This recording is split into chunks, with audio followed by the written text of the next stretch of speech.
Okay, great. So Allison, could you share the first slide there?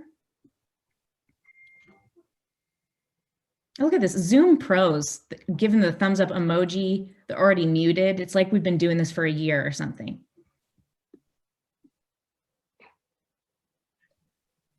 Awesome. Thank you, Allison. Okay, so like I said, tonight we're going to be talking about poverty, social class, the norms and values of different social classes, and obviously with our focus on poverty and then the realities of poverty in Yamhill County specifically. So Allison, you can go ahead and click forward. And just so that we're all operating from the same definition here, just kind of want to lay the groundwork. Social classes, what we mean by that is our divisions in society based on economic and social status. Those in the same social class typically share a similar level of wealth, education, and type of job and income. And you might say to yourself, aren't income and wealth the same thing? But wealth really means assets. It means who do you have in your safety net, who's in your social circle that you can reach out to should times get difficult. So people in the same social class have these three things in common. And tonight we're actually going to start with an activity to kind of get us thinking about our different understandings of social class and the knowledge that allows us to function within each of them. So Allison, if you could just click ahead there.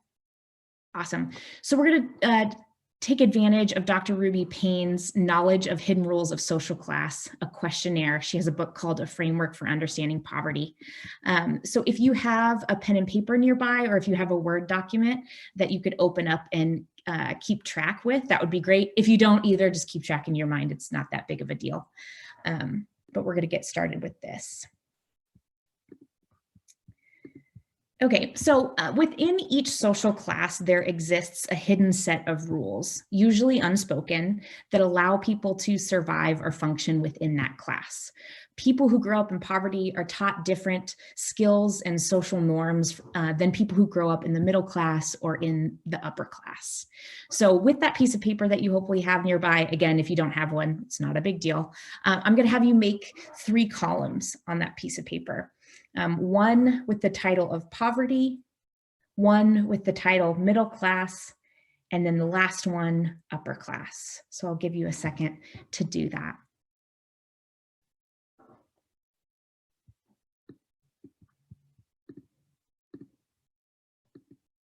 Oh, I love seeing familiar faces on this. Hi, Cheryl.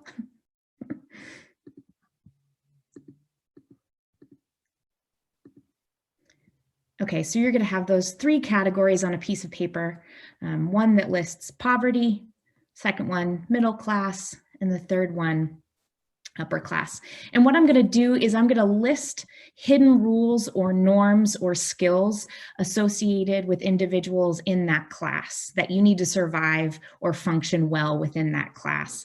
And if you say, hey, I know how to do that, or yeah, I know where to find this or that, you're just going to put a tally mark in that column. And so at the end, you're going to be able to see what skill sets or knowledge base you have. Do you have skill sets and a knowledge base in all 3 categories? Does one, or is there one category that you're really familiar with how to survive or function in? So that's going to be what we're going to do. So, and also just as a disclaimer, I'm going to be speaking in really broad strokes here. So the things that I say about each class are not necessarily going to be true for every single person who's ever functioned in that class. So please forgive me for speaking in generalities. But we're going to start with the hidden rules of surviving poverty. So Allison, you can just click there. Okay, so again, if you know how to do these things, or you can give an affirmative yes, just put a tally mark in your poverty column. I know which churches and sections of town have the best rummage sales. I know where the nearest food bank is and when it is open. I know which grocery store's garbage bins can be accessed for thrown away food. I know how to keep my clothes from being stolen from the laundromat. I know how to live without a checking account. I know how to get by without electricity or without a phone. I know how to move my residence in less than a day. I know how to feed 8 people for 5 days on $100. I know how to get around without a car. Okay, we'll go to the next slide. Now, the hidden rules of the middle class. I know how to get my children signed up for Little League, soccer, and piano lessons. I know which stores are most likely to carry the clothing brands my family wears. I know how to use a credit card, checking account, and savings account. I know how to order at a nice restaurant. I know how to get the best interest rates on a mortgage or a new car loan. The children in my family expect to go to college.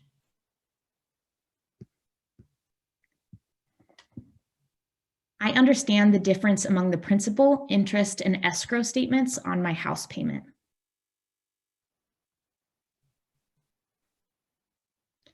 If my children have a problem at school, I do not hesitate to contact the teacher or principal. I repair items in my house immediately when they break, or I know a repair service and I call it.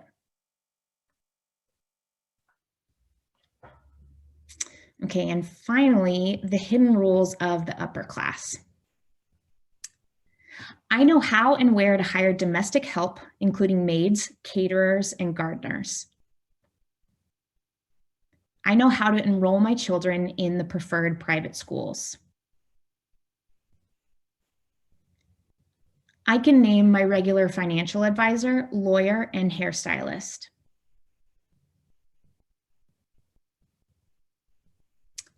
I have a favorite artist whom I support by buying his or her work, originals, not prints.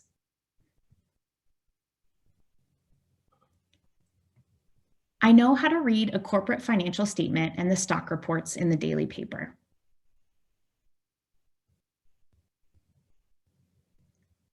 I can easily converse about the best wine, art, designers, and resorts.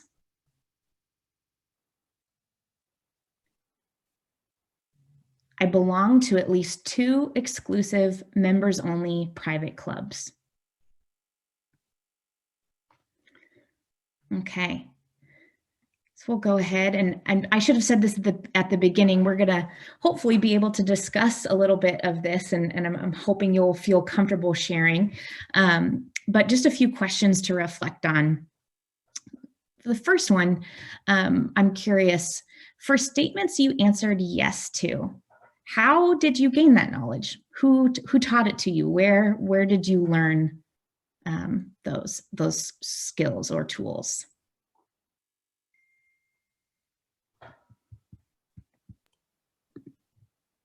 My family. Yep, that was my first thought as well. It's my family. Mm-hmm. And the internet. Some of them I learned in jobs where I worked. Mm-hmm. Yep.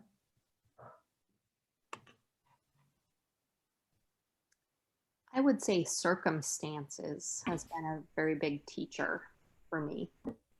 Mm-hmm. Yeah. Social connections. Mm-hmm.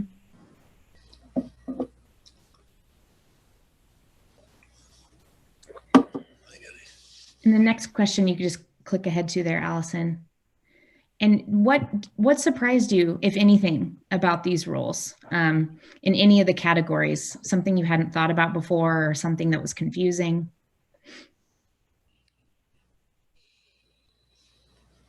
I was surprised by how few skills I had in the poverty level. Yeah, I definitely thought the same thing. And most of the skills, I'm sorry, go.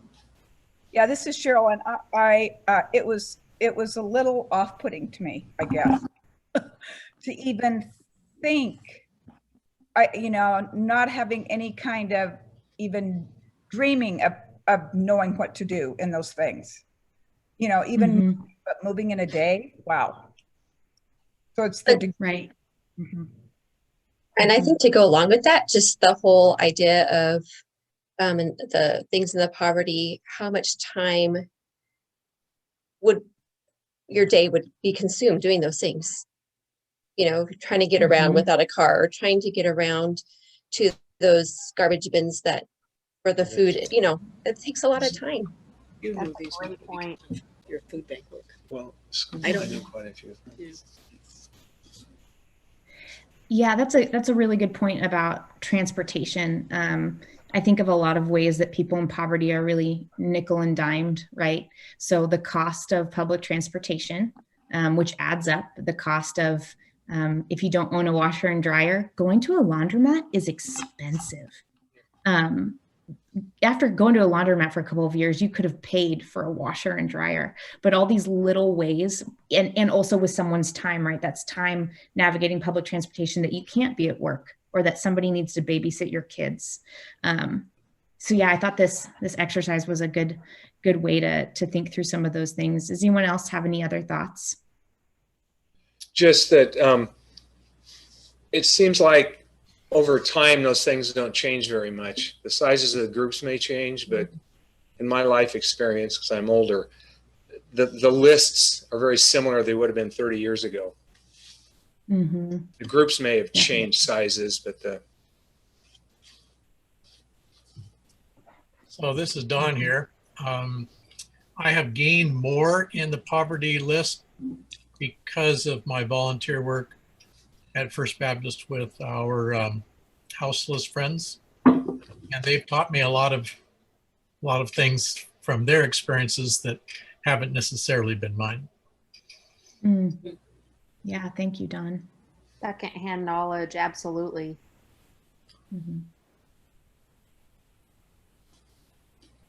I think we've probably all gained a little bit of that knowledge over this past year, which is why we thought of starting with this topic. It seems so relevant to our world right now.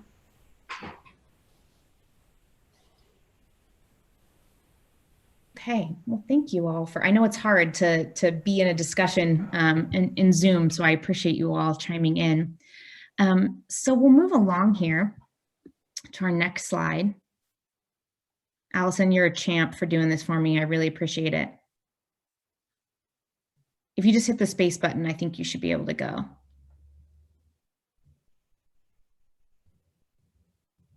We will figure this out. That's okay. That's fine. It froze real quick, but I'll share. Hold on. Or you can go ahead. Totally okay. So as we're talking about these three different social classes, which obviously there's a lot more nuance and overlap than just three distinct classes.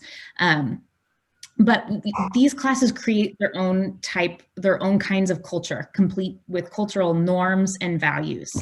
And for the purpose of this training, we're going to be focusing on what research has shown about poverty norms and values and middle class norms and values, because that is the vast majority of the population. So we'll start with just a few things that research has shown about the culture of poverty broadly. So in poverty, people are everything. They are the priority for decisions made and at the heart of decisions made and of community life. Secondly, there's a high value on spontaneity, a strong desire for variety, and also a strength in being able to go with the flow, even under really challenging circumstances. Then there's comfort with emotion.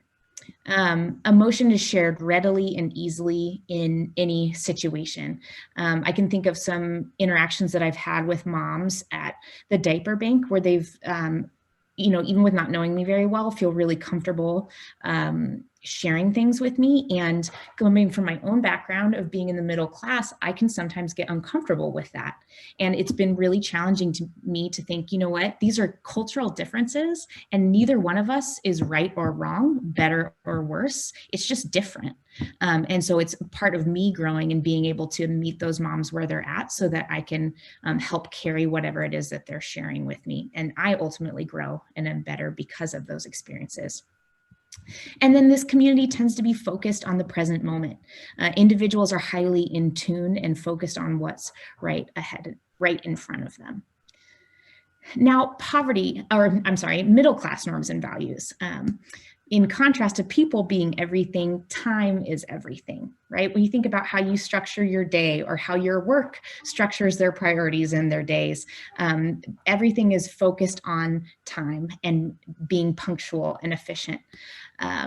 Also, there is a high value on linear thinking. So thoughts and actions are organized by an if this, then this type of linear thinking as contrasting with spontaneity. There's also an emphasis on being able to disconnect from your emotions in the middle class. People in the middle class like to pride themselves on being able to step back and look at things objectively, even though that's never completely possible. We are always present wherever we go. And then there's a focus on future goals, because when your daily basic needs are met, you have the space to think about and plan for your future. All right, go ahead and click one more time there, Allison. So I'm curious, just with these very basic broad strokes here, how might these two cultures and systems of norms misunderstand each other? Is there anything that jumps out at you?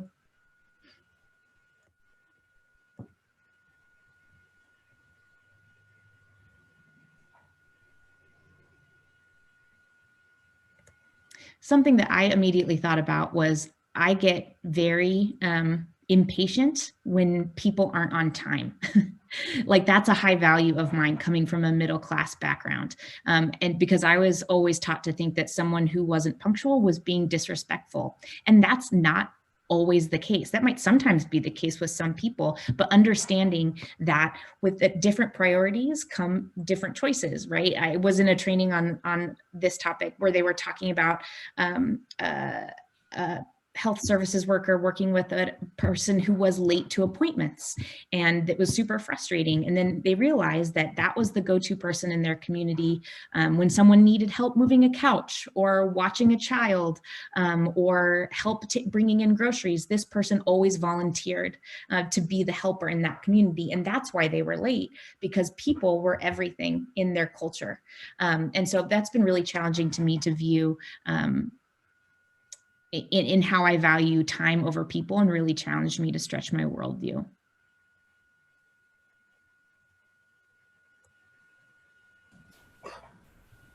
What I've found, is that all right if I go ahead, say something? Yeah. What I've found is, since I retired, that, and I'm not bound to job times, that the people is everything becomes much more of a quality that spans all three, I think, but the first two especially, because you have time, and which changes how you view your world quite a bit. Yeah, and Tiffany, that's a great question here in the chat box. Like, are these middle class norms and values based on white middle class norms and values? That's a great point to make. When I was looking at these, that I was thinking about that because there are different cultural values across, or different cultures across all socioeconomic classes, and I wasn't able to find any research that differentiated between white norms and values and other cultures, but I would say that that's probably a fair assessment, that at least these four listed here are pretty white centric. This is Cheryl. I also think there's a difference between the two in that element of control. The middle class, at least as I look at it, those are things that I have more control over as an individual than some of the norms and values in the poverty norms. Definitely.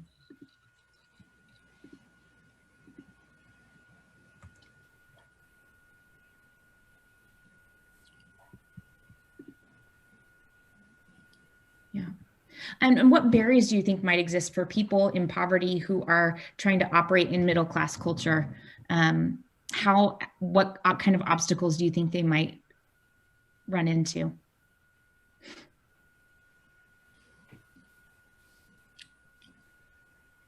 Expectations. We continue talking about time. You know, when you're operating from a poverty standpoint and you don't necessarily have a car and you're dependent on other forms of transportation, you know, we operate very punctually in our world and have that expectation. But when you're coming from the poverty norm, that's not an easy thing to accomplish. Mm-hmm.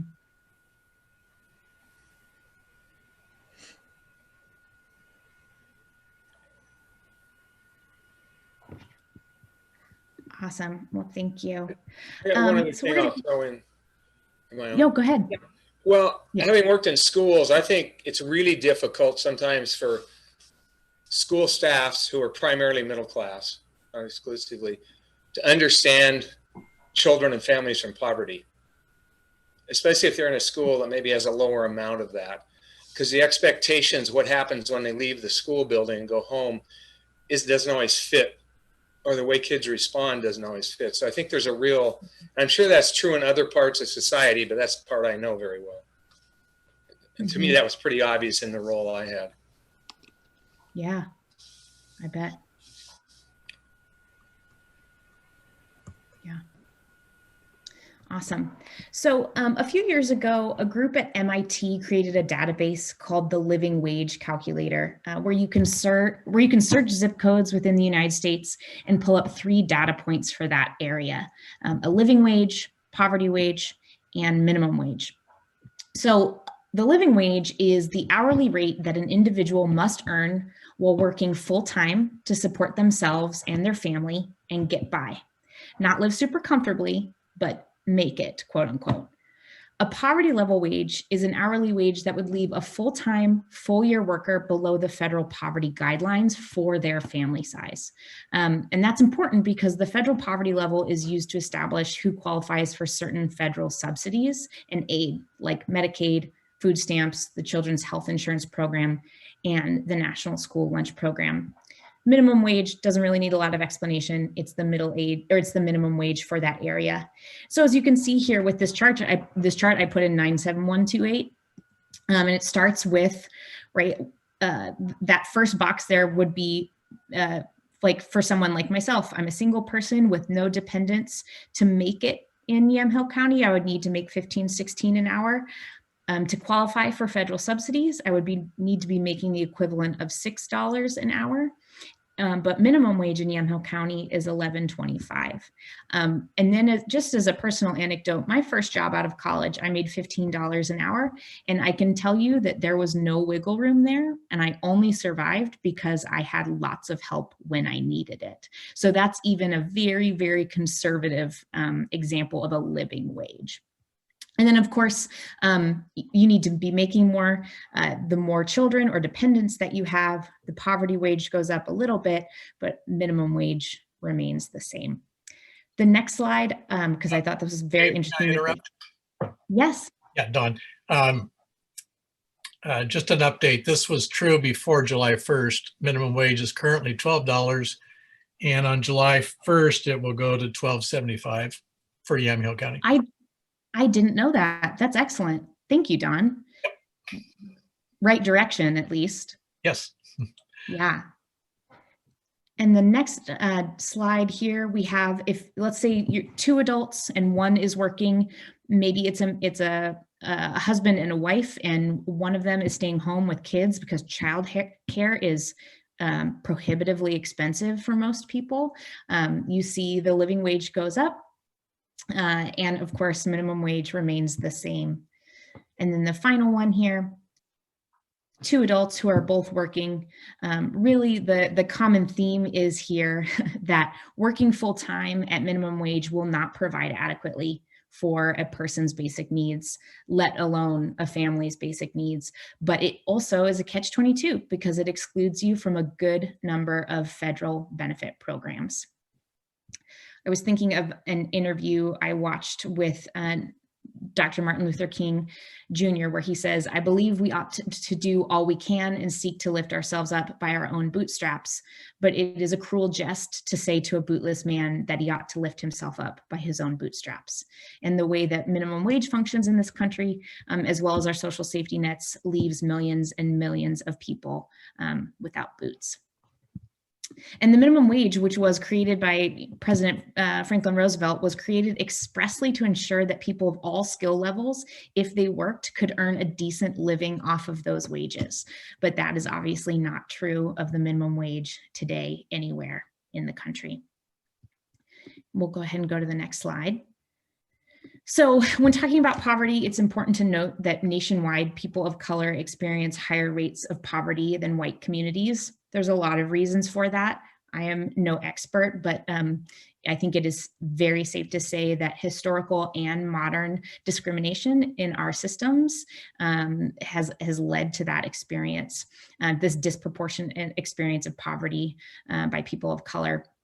And Oregon is no exception, where a 2020 study done by the Oregon Center for Public Policy shows that Oregonians of color experience poverty at higher rates than white Oregonians, with the greatest discrepancy being Black Oregonians experiencing poverty at more than double the rate of their white neighbors, with 12% of the white population living in poverty and 28% of the Black population. And across the country, children of color are much more likely to live in high poverty neighborhoods than white children, which means that that many children of color, not all, but a higher rate than their white neighbors, grow up in communities that lack the resources that children need to thrive, like quality schools or access to affordable healthcare. We'll go to the next slide. It will come as no surprise that women also experience higher rates of poverty than men with similar educational backgrounds. And one of these women, Lee Scazzari, is featured in a PBS NewsHour story on poverty in the American suburbs, which highlights many of the issues that we've discussed so far. So Allison, if you could just hit play there.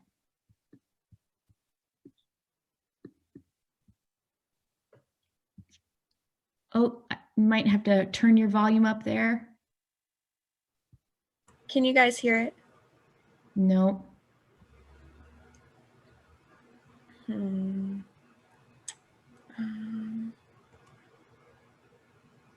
could hear it.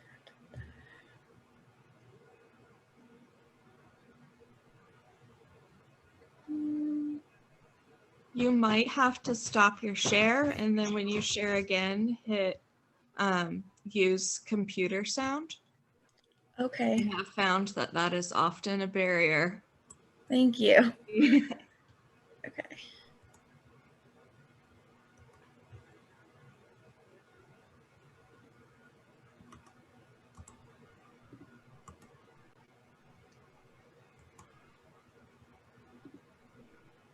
Okay, so do you guys want to do the chocolate chip or the sugar cookies first? By all appearances, Lee Scazzari is living a comfortable suburban life. She baked cookies one recent afternoon with her 4-year-old twins at her mom's place in Shirley, Long Island, about 65 miles east of New York City. Okay. Scazzari owns an SUV. Bye. The girls spend their days at a nice daycare center, and Scazzari works a full-time job. A lot of people look at me and they judge me just by looking at me like, okay, well, she has a job, she has a home and, her kids look very well taken care of. Why would she need any help at all? Scazzari needs help because by official standards, she and her daughters live in poverty.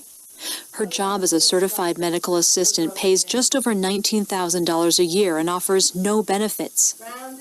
So Scazzari's on Medicaid, gets food stamps, and a government subsidy to pay for childcare she could never otherwise afford. This 30-year-old single mom lives in that 2-bedroom house with her mother and pays rent. Her car has almost 200,000 miles on it and is in such bad shape, Scazzari says she's afraid to drive it. I live paycheck to paycheck. That's what it is right now. Yeah. Do you have any savings? Typically, I have enough probably to get me through the next week or so. But as far as having a savings, no. I worry about not being able to have enough food to feed the girls. I worry about them not having the opportunities that other kids are going to have. So I'm constantly worrying. You know, I'm always worrying. According to experts, stories like Lee Scazzari's are becoming more common across the United States. There are now more poor residents living in suburbs than in major cities. Elizabeth Kneebone is a fellow at the Brookings Institution and co-author of the book Confronting Suburban Poverty in America. Poverty in these kinds of communities can be hidden. It can be harder to identify or even understand the extent to which need has grown because it may not be easily visible. Today, the nation's poverty rate is about 15% compared to 19% in 1964, when President Johnson declared the war on poverty. Our aim is not only to relieve the symptom of poverty, but to cure it. Kneebone says since then, some aspects of the problem have changed dramatically. When we saw the launch of the war on poverty, the geography of poverty was very different than what we're looking at today. The bulk of poor people in the country lived in urban areas, in big cities, or in rural communities. And since that time, we've seen a real shift.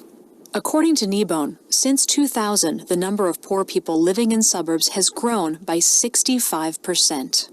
For example, poverty is up by almost 16% in the suburbs of Pittsburgh, up more than 27% in the suburbs of Providence, up nearly 79% outside Seattle, and in the suburbs of Austin, Texas, the number of poor has swelled almost 143%.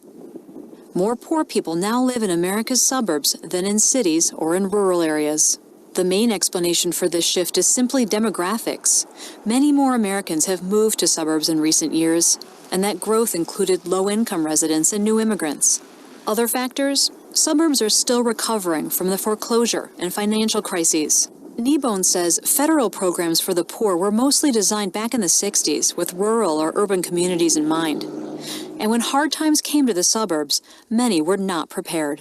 Often, suburban communities have not built up the same level of infrastructure and safety net supports that cities have been building up over decades. Oh boy. Where do I begin with the challenges? Richard Kubek chairs the Welfare to Work Commission in Suffolk County, where Lee Scazzari lives. It advises the county legislature on issues affecting low-income residents. Local governments, already strapped themselves, face greater burdens in the face of federal budget cuts and the winding down of stimulus funds. Suffolk County, in the last couple of years, has faced a $500 million deficit. Even though Suffolk County has one of the highest median household incomes in the country and multi-million-dollar homes in the Hamptons, the food stamp caseload has soared, up 185% in the past 6 years. That's the case throughout much of America. Food stamp use up dramatically from coast to coast. It can be very difficult, especially in this budget-constrained environment, to try and scale up to meet the level of need that they're seeing. In Suffolk County, charities have stepped up as the local governments had a hard time meeting the demand. Okay. Food pantry organizers say they've seen numbers double in recent years, even in some of the county's most affluent towns. Carol Yarmish leads the Mercy House Food Pantry in Dix Hills. We used to be one of a few food pantries, but now we're one of very many food pantries, and it's multiplying on a level that it's hard to comprehend. Advocates say they're not just serving people out of work. They see many with jobs who can't make ends meet, just like Lee Scazzari. Nationally, real wages, adjusted for inflation, have been flat for several decades, even as costs continue to rise. We also have these larger shifts in the economy where a lot of the jobs we're creating don't pay enough to make ends meet for a family. So even if you're working full-time, you're just not taking home enough. That's especially true in Suffolk County, where many working poor don't qualify for government help because they earn too much to be considered officially poor, around $23,500 for a family of 4.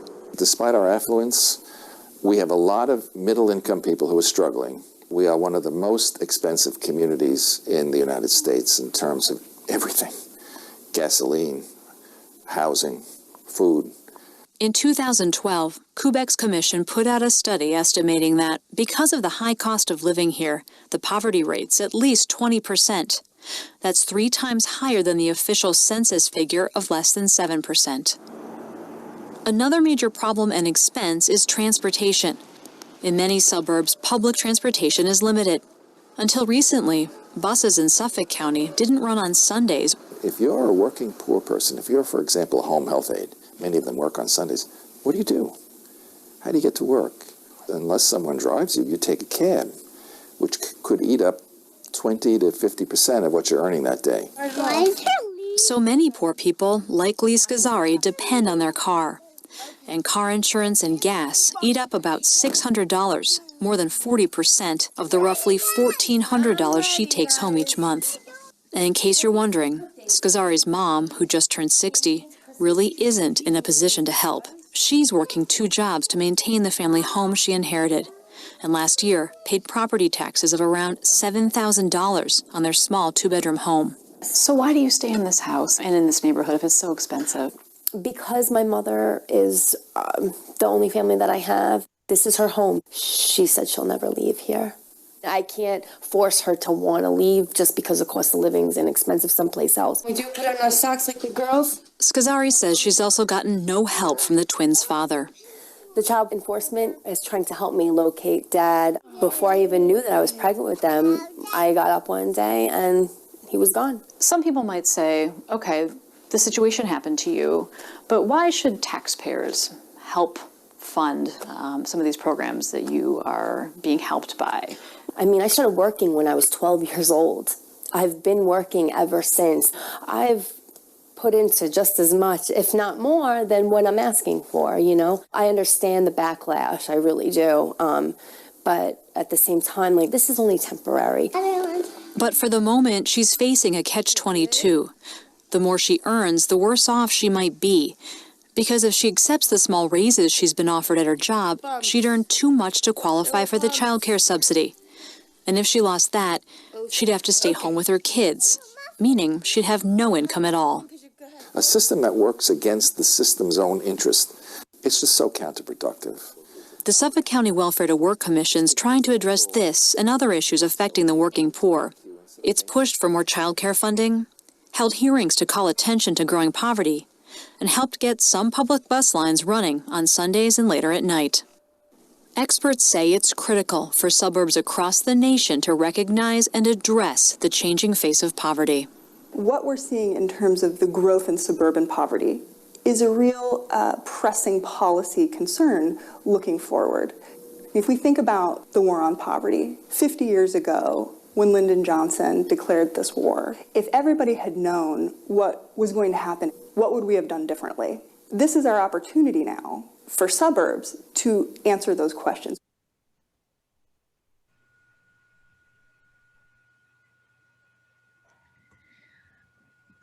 I thought that video really captured a lot of what we've talked about so far in the catch-22 that is working full-time in the United States, and how there is no way to succeed at minimum wage or to provide well for your loved ones.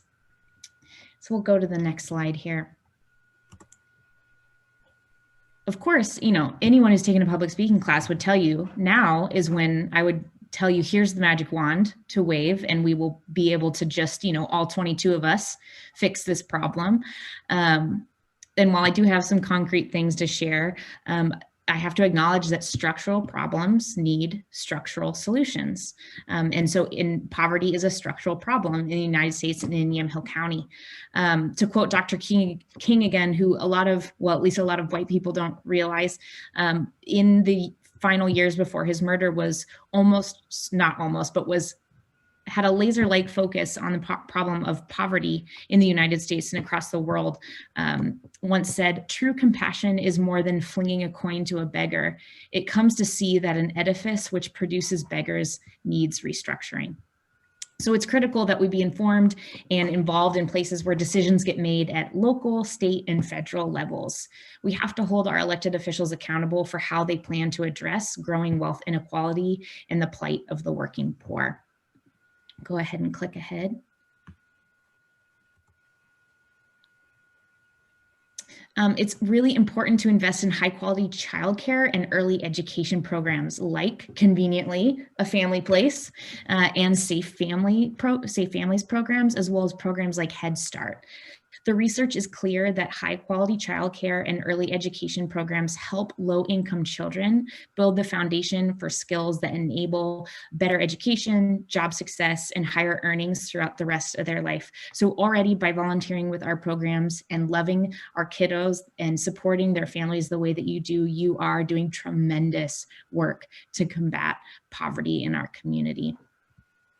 And then finally, while we push for structural change, it's important to support organizations that are standing in the gap, particularly during the time of this pandemic where we've seen hundreds of thousands of women leave the workforce because they are primary caregivers or they're carrying the majority of the load of caregiving and have to be home with their kids for online school. And we see people of color being disproportionately affected by being frontline workers and being disproportionately affected by COVID-19, to support organizations that are standing in the gap for those who are experiencing poverty.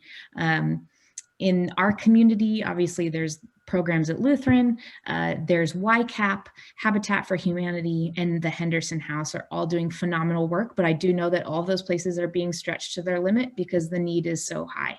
So that we all need to do our part in supporting those organizations and how they are keeping many of our neighbors afloat. And this next slide, I realize I've gone over really briefly issues of poverty tonight. So if you are a nerd like me and like to research things, here are a few resources that I'd recommend. Dr. Donna Beagle is a scholar actually out of Portland State University, her focus is on communication and poverty. PBS Frontline has a great series called Growing Up Poor in America. Hometown boy Nicholas Kristof wrote a fantastic book called Tightrope, as well as Harvard sociologist Dr. William Julius Wilson, who writes about the intersection of race and poverty. So I know I'm pushing us here to our time limit, but I just wanted to, if anybody else had any more thoughts or questions, I realize that's a bit like drinking from a fire hose.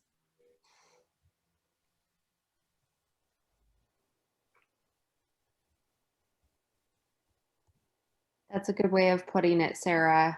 That there's so much. Mm-hmm.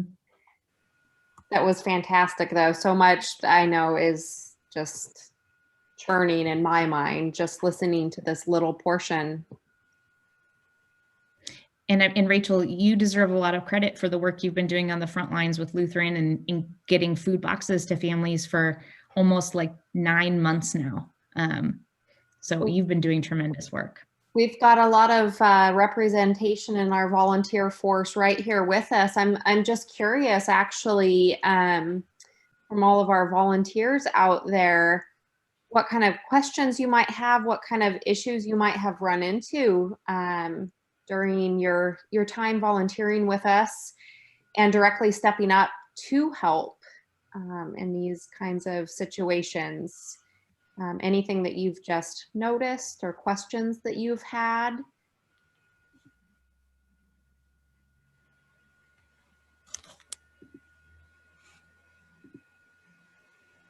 We have some popping up in the chat here.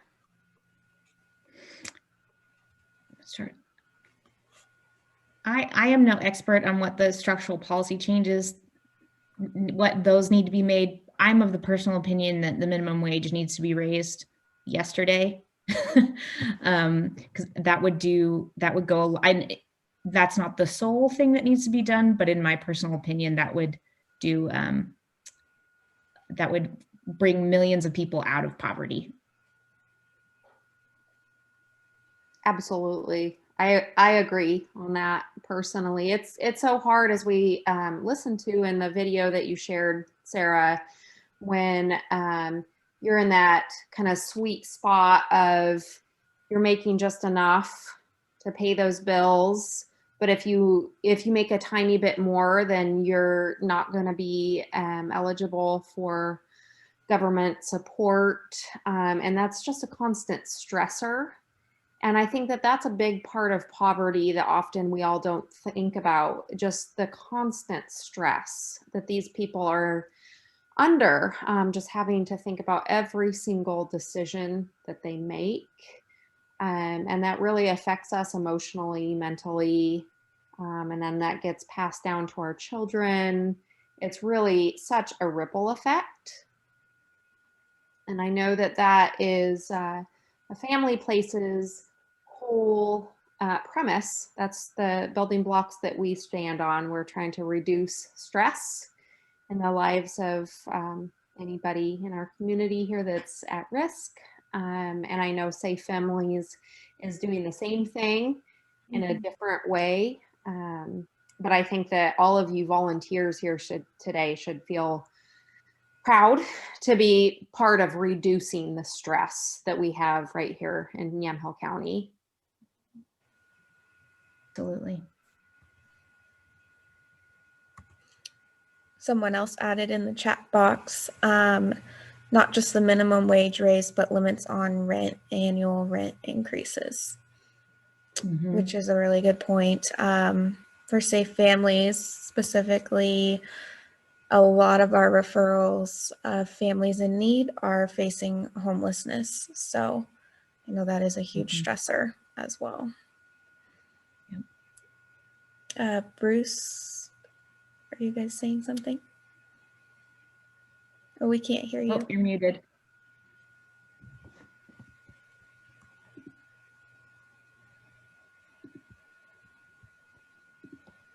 Anybody here?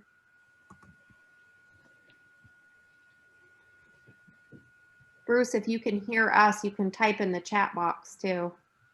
Oh, did they leave? I know they were having some internet connectivity problems. We did have another comment in the chat box about raising minimum wage, putting small businesses in financial trouble. Sure. It's a complicated issue, to be sure. Absolutely.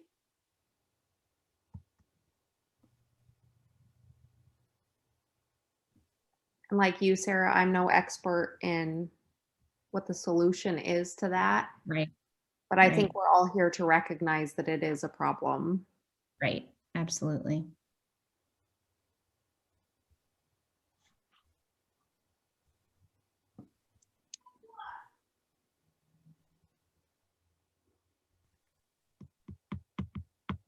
Oh, I think Bruce and Ann are back. There they are. That's a good question, Bruce.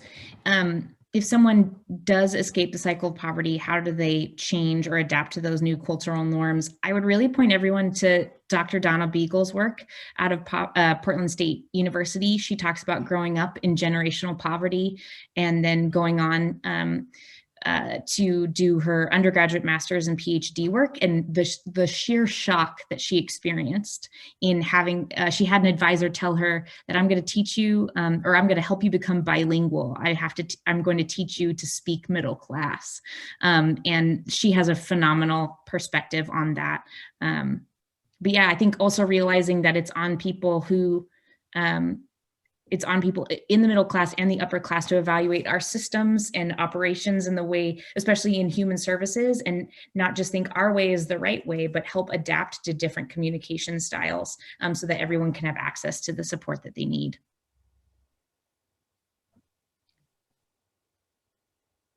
Well, with just 1 minute left here, Allison, I'm going to kick it back to you, the real brains of this operation. I don't know about that. Well, thank you guys for joining us. Real quick before we end, we're gonna just try to take a picture. Sarah, do you know how to take the picture? Oh yeah, should I do it on my phone? I got you. Okay. I got you. The real brains, back to you. So if you have your camera on, or if you want to turn it on, just look and wave or smile or something. We just want to say thank you. Thank you so much for joining us, you guys, and we hope to have more of these in the future on different topics as well. Thank you all.